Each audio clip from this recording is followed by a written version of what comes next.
Hello à tous, aujourd'hui je voulais vous faire une vidéo sur le fait d'entreprendre et le poids de la lignée familiale, de sa lignée familiale. Donc un peu comment s'en sortir pour aller vers ce qu'on a envie. Donc dans entreprendre il y a plein de choses, ça peut être acheter une maison, se mettre en couple ou même l'entrepreneuriat. Je sais qu'il y a une période où j'ai adoré, j'aime toujours accompagner des entrepreneurs sur un peu le sujet de l'argent et de sa place dans son entreprise et c'est toujours intéressant de voir les questions que les personnes se posent ou le questionnement ou le chemin qui se passe dans toute cette période de création d'entreprise. Même des fois, une fois que ça fait plusieurs années qu'on l'a. Donc il y a même des personnes qui adorent créer des entreprises, qui en créent plusieurs. Donc ça, c'est à chaque fois un questionnement et c'est quelque chose qui me passionne, moi qui aime apprendre et j'aime aussi observer chaque personne dans ce développement, dans son développement personnel, dans l'entrepreneuriat. C'est quelque chose en tout cas qui me passionne. Mais c'est un peu le même principe que d'entreprendre quelque chose, d'entreprendre même un voyage et un peu comment s'affranchir de sa lignée familiale, des fois du poids de sa famille. Des fois, en fait, c'est juste des... Je trouve que déjà, de le voir, en fait, de voir ce poids-là, d'où est-ce que ça vient, mais pas seulement mes parents, quand on a vécu avec eux dans notre enfance, et dire bah, c'est de leur faute que je suis comme ça, que j'ai tel ou tel problème, mais d'aller un petit peu plus loin, de voir d'où est-ce que ça vient, et ben en fait, des fois, ça permet de relativiser sur nous-mêmes et des fois, ça nous permet de trouver une force pour le faire quand même. Donc après moi j'ai plein d'autres outils après une fois qu'on l'a détecté que ça peut être quelque chose de lourd et de bien présent. Par exemple, je parlais de l'entrepreneuriat. Par exemple, moi je suis entrepreneuse. Si je viens d'une famille où il n'y a aucun entrepreneur, par exemple, j'en ai parlé dans d'autres vidéos, mais moi je viens d'une famille par exemple d'agriculteurs où il faut travailler beaucoup pour gagner de l'argent, pas forcément beaucoup, mais en tout cas pour gagner de l'argent, il faut travailler beaucoup. Et j'ai dû déconstruire en fait cette croyance de travailler, il faut travailler beaucoup pour gagner de l'argent.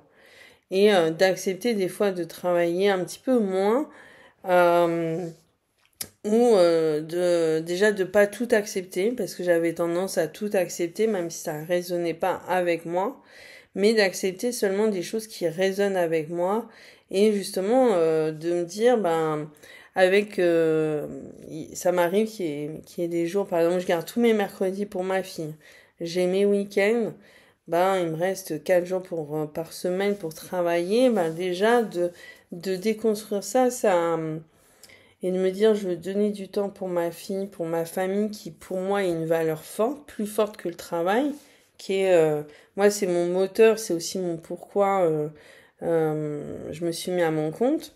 Et en fait j'ai dû avec ça, ça m'a permis en fait d'assumer ça, que la famille était importante pour moi et que je voulais lui donner du temps. Et en fait ça m'a permis plus facilement de dire oui à certains projets qui me plaisaient ou de dire non à d'autres et peut-être de moins travailler. Et en fait c'est des choses comme ça en fait des fois d'en prendre conscience et en fait ça va faire son chemin à l'intérieur de nous et qui va nous permettre de prendre des décisions qui viennent résonner avec nous.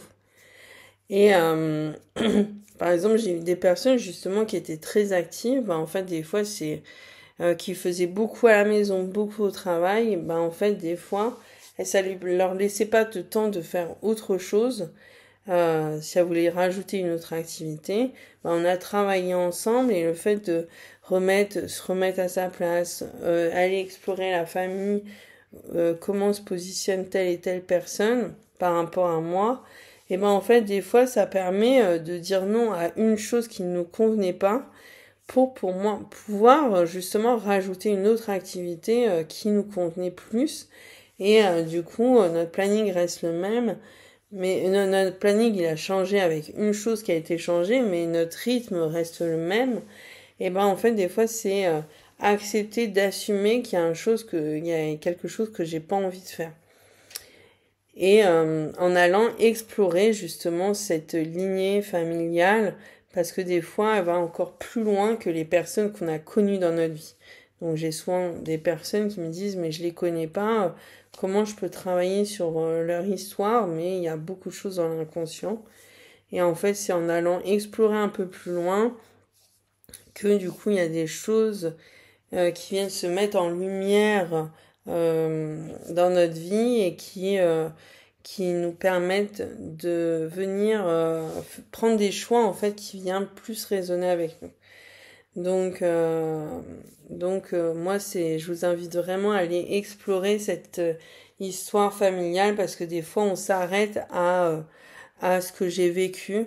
Même moi, ça m'est arrivé quand je suis rentrée dans la vie adulte, ben, de me dire, bah tiens, je me comporte comme ça, c'est à cause de telle ou telle personne dans ma famille, parce qu'elle avait pas assez de temps, ou parce il s'est passé tel ou tel événement, et des fois on peut avoir de la rancune ou d'en vouloir en fait quand il y a eu des choses qui nous ont un peu travaillé, mais je trouve que ça permet vraiment de prendre du recul sur notre histoire et d'aller encore plus loin dans l'histoire familiale. C'est pas que notre histoire, c'est l'accumulation de plein d'événements qui nous ont été transmis.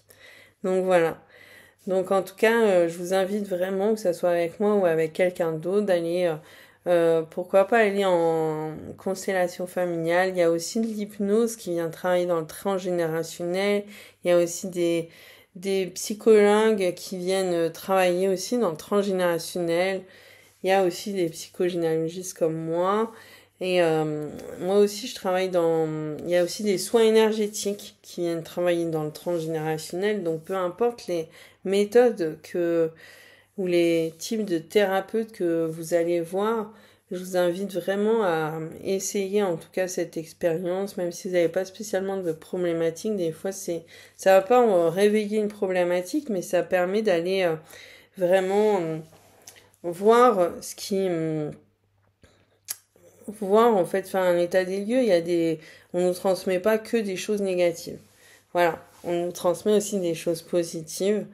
Donc et je trouve que ça aide vachement à prendre une décision, en tout cas qui est important pour après passer à l'action et justement entreprendre. Voilà, je vous dis à très vite pour de prochaines vidéos.